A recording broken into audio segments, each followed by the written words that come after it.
This is Nancy from Bolingbrook Community Television, and we're here at Clow International Airport, and they're having what's called the Cavalcade of Planes. It's a 2-day event that happens at the beginning of every June. Come on, check it out. It's a fabulous event. Thousands show up, so you definitely want to come. Come early, bring a lot of water, bring the whole family. They've got warbirds, helicopters, rides for the children. It's an amazing event, so why don't you come on in and we'll give you a taste. Meet the plane and interview the pilot. Come on in. We'll show you. Check it out. All right, ladies and gentlemen, welcome, welcome. This is our 20th annual Cavalcade of Planes here at Bolingbrook's Clow International Airport. Guess what? We are open. We're back. It's going to be a beautiful day here at Clow. Everyone, please make sure, of course, as always, listen to our volunteers, our ground marshals, our Civil Air Patrol, every one of our public safety officials here to keep you safe. Please stay hydrated. Enjoy all the displays. The gates are opening as we speak. Just a heads up on schedule, right around 10:30 this morning, we're going to have our national anthem. So that'll be a very exciting with a flyover usually included. Oh, say, can you see by the dawn's early light what so proudly we hailed at the twilight's last gleaming, whose broad stripes and bright stars through the perilous fight o'er the ramparts we watched were so gallantly streaming, and the rocket's red glare, the bombs bursting in air, gave proof through the night that our flag was still there. Oh, say does the star-spangled banner yet wave o'er the land of the free and the home of the brave?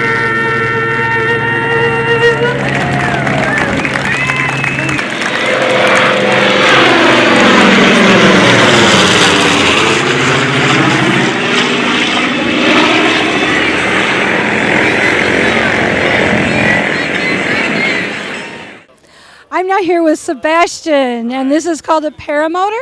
Yeah. So this is a paramotor. You basically attach a wing, a paraglider wing, and you attach it to the paramotor, and then you basically run into the air. It's quite amazing. Yeah. I have to say it. That's what they call flying by the seat of your pants, right? Right, exactly. It's quite amazing. The thrill is, oh my God. Were you one of the guys that were flying? Yeah, so we were flying earlier today. We were lucky to get a little bit of flight time before the winds picked up a little too much, but it was awesome. So now how much wind, what are the knots that where do you have to stop flying? So generally we tend to stop when it's above 10 knots or so. We also look out for big gust factors too. Now for other people out there, what are knots translate into, like how many miles per hour the wind's going? Miles per hour, that's about, I think it's 11 or 12 miles per hour. Yeah. Yep. So you have to really go on a steel day. I could just see that would be. We love the calm, nice, cool nights. It's amazing. Yes, yeah. How long have you been doing this? I've been doing this for 3 years now. Yeah. So how safe is it? It's generally pretty safe. We say it's as safe as you make it. We like to compare it to motorcycles a little bit because it's what you put your situation, like where you put yourself in your situation, that really sets how safe it is. Yeah. Well, thank you so much. I'm just glad we got a chance to talk to you. Yeah, no problem. Thanks. I'm here now with Lucan, and you are a Cessna salesman, and this is the 182 Cessna Skyline. So tell us about yourself. How did you get into this to begin with? Sure. Yeah, so I've been a pilot for the last 4 years now. I'm a graduate of Purdue University and got into airplanes through my dad. He brought me to these kind of shows like this when I was a kid, and I just got the bug for aviation at an early age. And then when I found out people sold airplanes for a living, it sounded like a perfect job for me. And so now I get to sell airplanes all across the Midwest. And I fly these 182s, the Cessna 206. I'm flying the Skyhawk tomorrow. And then I get to fly all the Beechcraft products as well. So how long have you been flying? Yeah, so I got my license a couple years ago, and I'm now a demo pilot for the company, and so I'm now taking customers up for rides and showing them the airplane, and yeah, it's a lot of fun. So someone comes to you, they say, I want to buy a Cessna, and then you just take them up and you let them fly. Do they have to have a pilot's license? How does that work? Yeah, exactly. So unlike in the car world, we don't have dealerships. Everything is factory direct. So if you want to buy a new airplane in Chicago, I'm the guy. Or if you're in Wisconsin or Minnesota or the Dakotas, I can bring you an airplane. And so you don't necessarily need a pilot's license. We're instructors, and so we can help you with that and make you feel comfortable in the airplane. And so how much do these planes cost roughly? Yeah, so typically you're going to be in a new Cessna for around $450,000 all the way up to just around $1 million, just kind of depending on the model and how you equip it. Okay, interesting. Yeah, there's just a few little chump change. Yeah, it's not a big... We offer financing, so we can make it affordable. Well, thank you so much. This is very beautiful plane. Thank you. And it sounds like an exciting job. Yeah, it's a lot of fun, and we're really happy to be here today and show these airplanes off to the community. I'm here with Al Waterloo. I love the name. Tell us about the plane that we're standing in front of. Well, this airplane literally is a day and a half old, and it is a Cirrus aircraft SR-22 turbo, and it's in my absolute favorite color, Volt. It is fantastic. Yeah. Now, are you serious? This plane was just made? It literally was just made. So today's Sunday, and it was delivered on Friday. So it doesn't get any newer than It this. has like, what, 10 hours on it? Not even 5. It's amazing. So what makes this plane so special?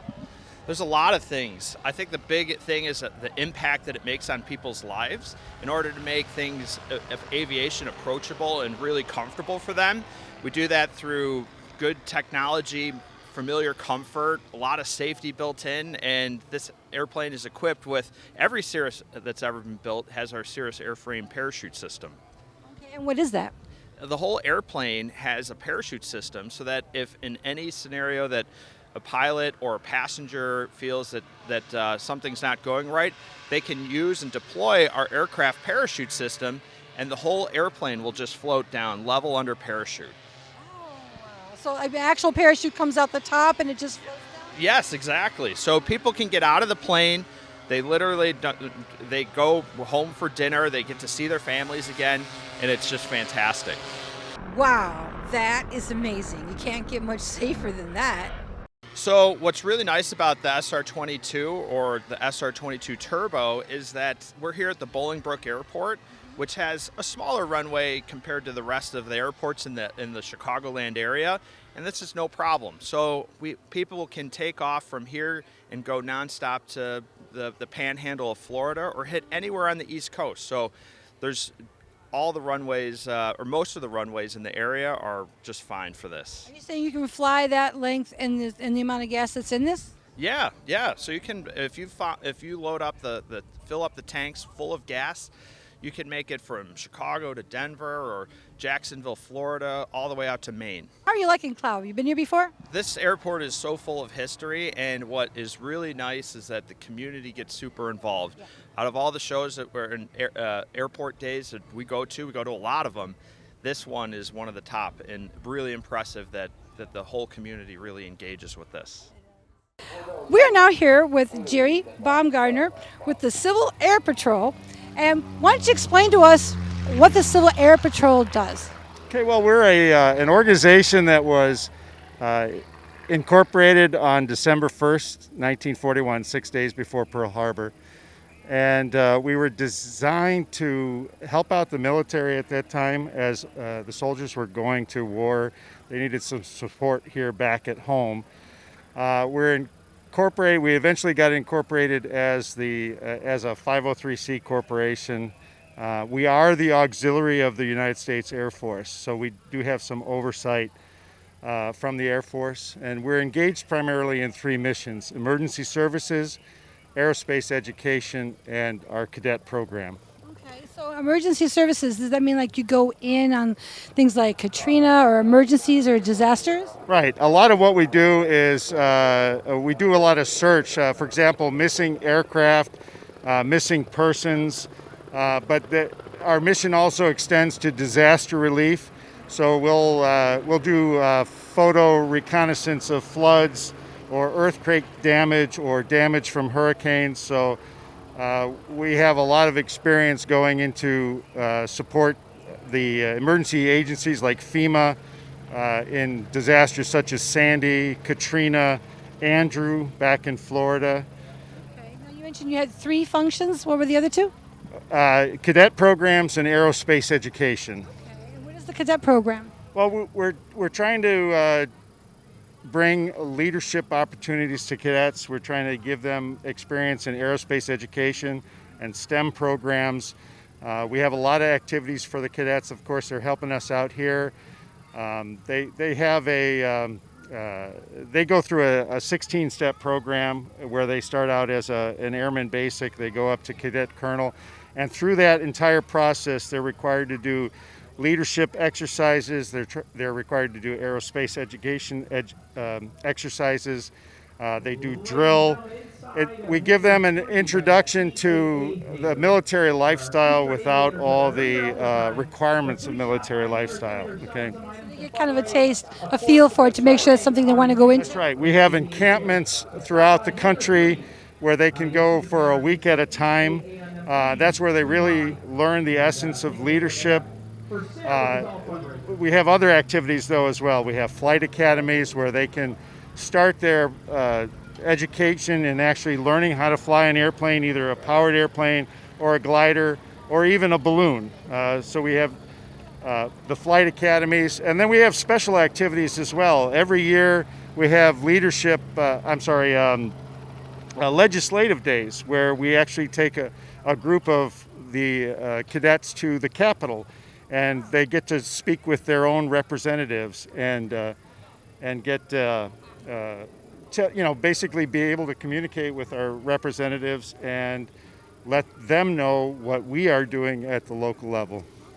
So basically, that aerospace part of the 3 steps is what you were just explaining. The aerospace education is a 2-step. One is to an internal program where we try to provide a program to educate our own members on aerospace history, different topics in aerospace. And we have an external aerospace mission as well to educate the public. There are certain conferences that we support, and So And that's what you're doing here today? Well, today we're supporting the local airport. The Aviation Museum here on the airport provides us their hangar for us to hold meetings. And so every year we come out here to support them and the rest of the community here at the airport in supporting this activity here. It's a public safety activity. We're trying to keep the crowd away from, moving airplanes, moving propellers. So your guys are the guys out there with the yellow. Yep. In the camouflage uniforms, yeah, mostly. How many years have you been with this? In September, it'll be 35 years for me. So now everybody in your unit, they're not all pilots, right? They're both.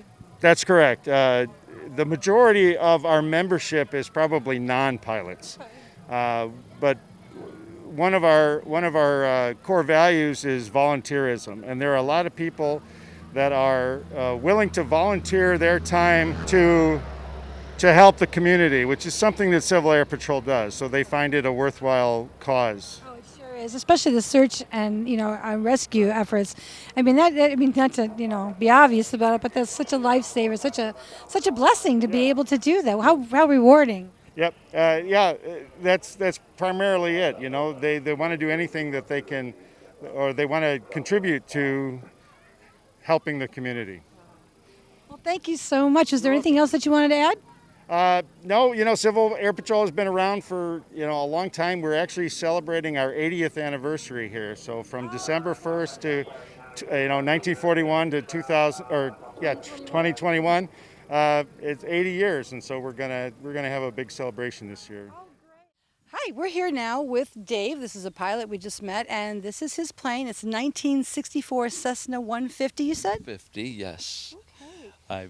My father bought this in 1969, and I've been flying it ever since I got out of 8th grade. So you've been flying since you were, 14? I think 14, yes. Yeah. Great. Is it an easy plane to handle? Or? This is one of the trainers. That's what they did a lot of training with. So yes, it's an easy plane to handle. Pretty forgiving when it comes to stalls and spins and stuff like that. So, where have you like taken off from and landed? Where have you? I stick around a few states here. I've been to Florida once, but I'm usually, Michigan or Wisconsin. You sit in it for over 2 hours and you get tired. I don't know if I could ever be tired of flying. I think this is just so fascinating. What drove you to want to fly? I think because my parents, they were both pilots also. Yeah. So it's been in our family all of my life, and it's just another form of transportation to me. It's like owning a boat. Yeah, it is neat. What's interesting is we had a Cessna 152, and my dad, and I never did get into the flying part. I wanted to, but there's too much math involved in the test. Yeah, a little bit. The test it can get a little extensive. Yeah, it is. I usually take people up that have never flown before, and I let them fly. I'll get it up there and let them fly. Yeah, that's a neat feeling. Yeah, I've got a few grandkids that enjoyed a little bit of flying also. They learned a little bit about how to handle it, and they were probably pretty good at it, better than I was when I was learning. So have you always tied down here at Clow? I was in Schaumburg Airport for a little while, and then I came back down here in 1997. So I've been here for quite a while. Oh yeah. I've watched the whole place change. They changed the whole runway. Yeah, they just put in a new tarmac. It was about 4 years ago, I think. Well, it's really neat talking to you about your plane. It's such a freedom, I think. And like you said, it's a form of transportation, but it is such wonderful freedom. Do you ever do zero gravity?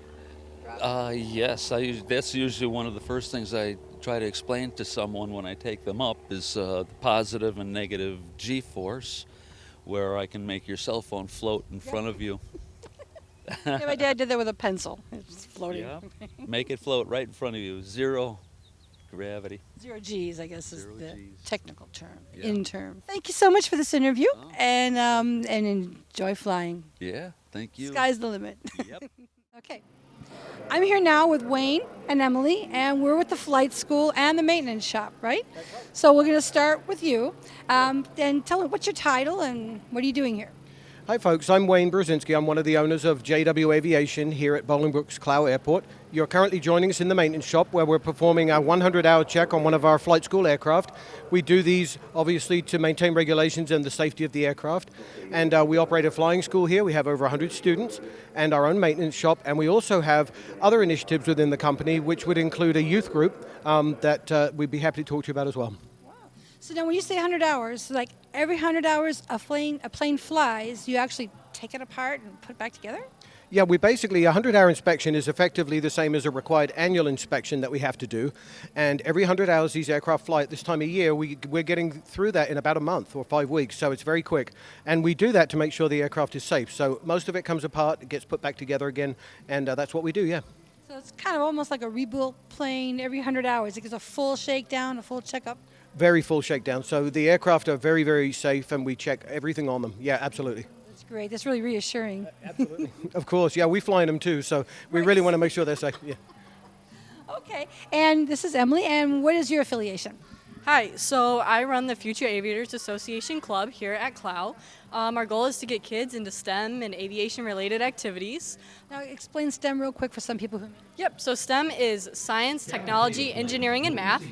So it's well-rounded into learning new things and doing a whole bunch of fun activities and meeting new people.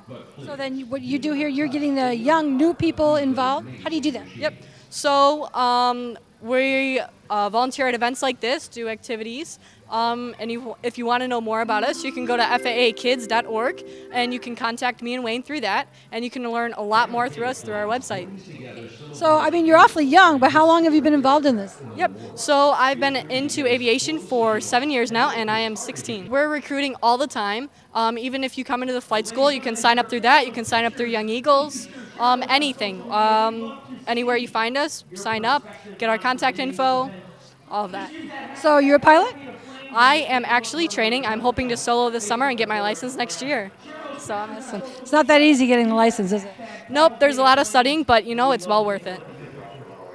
Ask you, how many years have you been out here at Clow? I've been at Clow for 7 years. Yep, so almost my whole life. And how many years have you been down here? So I've been at the airport for about 7 or 8 years myself. I used to run the EAA chapter here, Experimental Aircraft Association, which is another wonderful group here on the airport.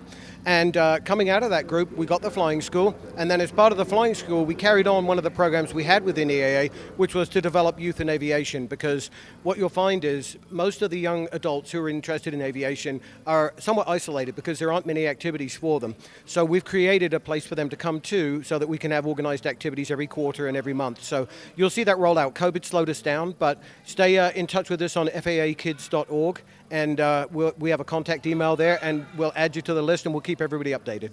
Okay, well, thank you very much. Did you have anything you wanted to add? Nope, I hope everyone has a wonderful day, and it was great to be on here. Thank you very much. And it's really inspiring seeing young people, because you think of pilots and flying, you kind of think of more established, older people, but you are the future, and it's just great to see all the enthusiasm. Do you have a lot of kids involved? I mean, young adults? Yep, I believe we have 30 kids as of now, and counting.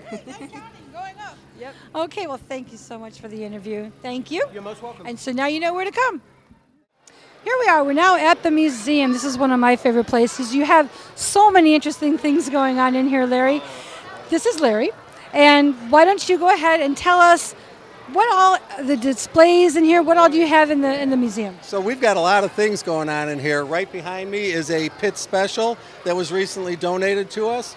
The man that donated it to us actually invented a bunch of aerobatic maneuvers in that.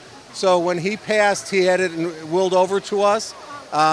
Definitely did not want it to fly. This thing had a very large engine, and it was nitrous injected like dragsters are, so this thing could really, really move. So he didn't want anyone to fly it and get hurt and have any liability, so he donated it to us. Behind there we have some engines, Cyclones and Wasp engines. These are the kind of engines that are in the TBM Avengers that are here today. Also the smaller ones, the Wasp engines, those are in our C-45 that's out on the, on the C-45 there. Then in the back we have it's called a Jugster. It's a monoplane, a high-wing monoplane. Yeah, it's fairly low. Above it we got a couple Newports. These are scale replicas. They both actually flew before they were donated. All the way in the back in the middle we've got a T-33 with the legs cut off. Okay. Wings actually, and we use it in parades and things like that.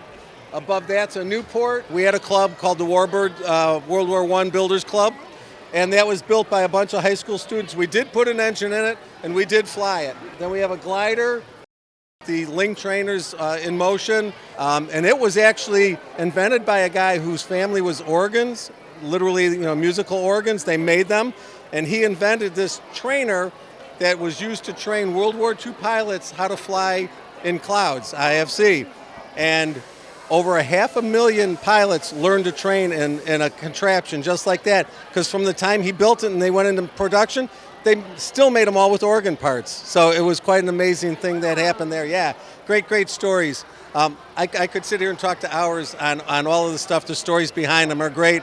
All our aircraft out here, we've got a T-33, a C-45, a T-2, and down on the other end we've got an A-4 that we most recently rolled out in celebration with the Village's 50th anniversary back in 2015. So yeah, we got a lot of stuff going, a lot of volunteers. It's a great day. We've got over 200 volunteers here today. So yeah. So how does the museum operate? Do you operate on donations only, or? Strictly on donations. And when I say donations, we'll take a $1 donation. We've had people donate airplanes. So, and we've had flyable aircraft, but we're not a flying museum. They donate it to us. We can sell it, make some money. They get their tax write-off. Everyone works out. So they're not necessarily historical aircraft, things like that. They're just, they donate them to us. So, yeah, I mean, that's how we work. We go out and do events. Groundbound, which is our flightless airplane, gives rides all day long. We do that several times throughout the year, like the 4th of July event, things like that. It started its life as a lawnmower. It looks like a biplane, and it actually runs. We built that here out of just donated parts, and it started its life as a riding lawnmower. So we just keep adding metal to it and wood, and it's really heavy, but we put a driver in the back and a couple little kids up in front and give them a little ride. We keep the cost at $1 a ride. I mean, you can't get much cheaper than that.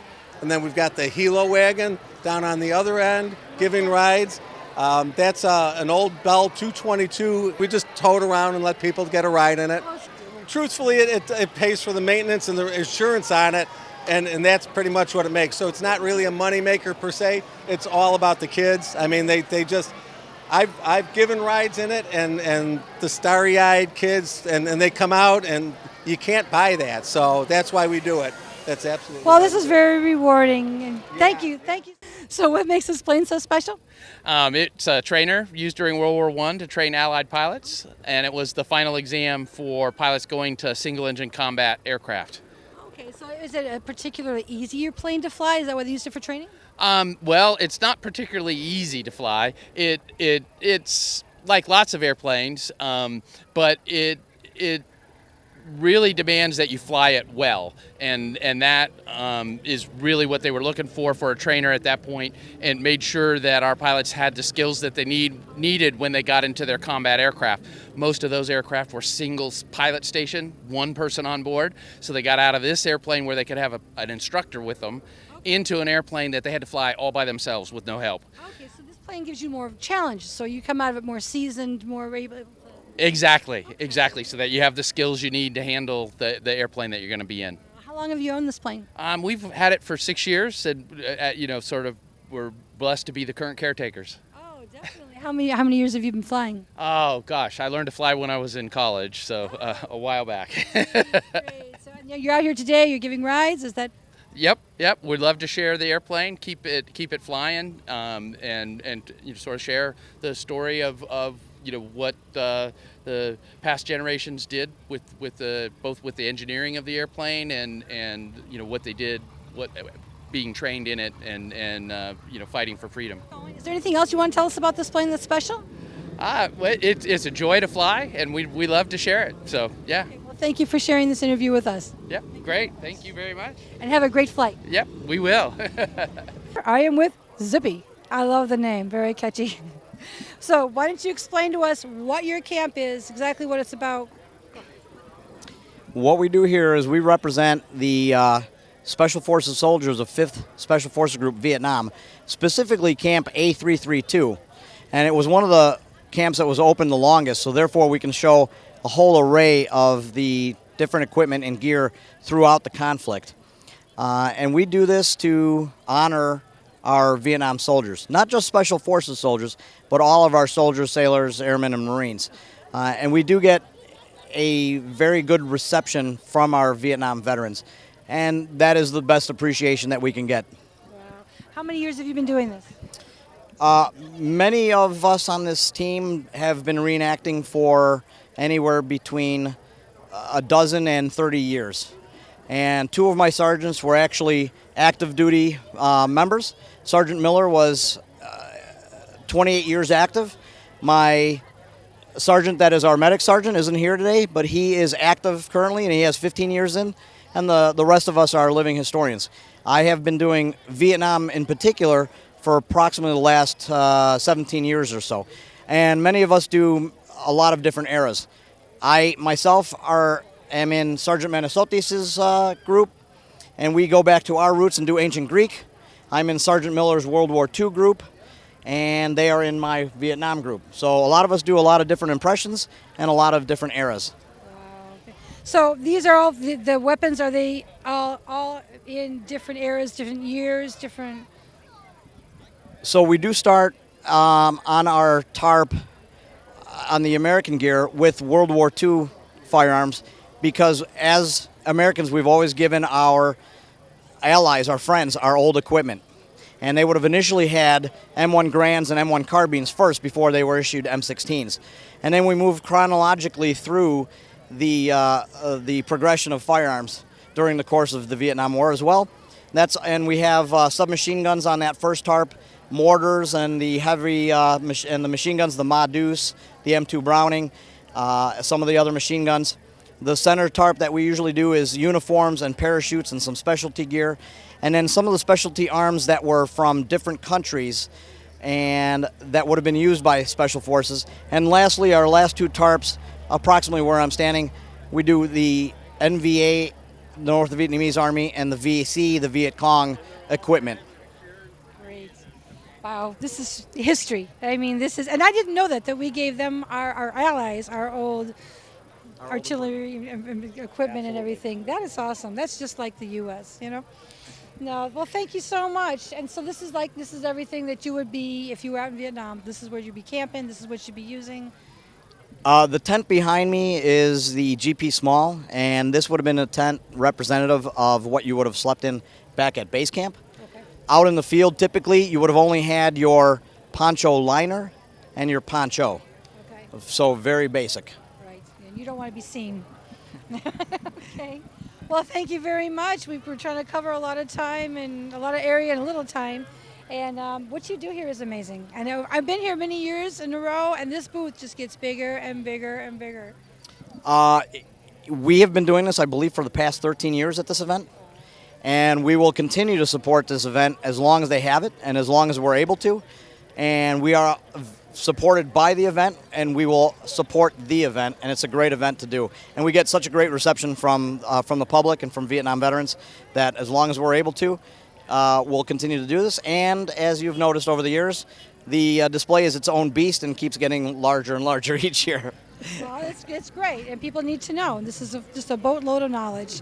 Thank you so much, and bless you guys for what you do. Thank you. And our country. Our country thanks you. Thank you.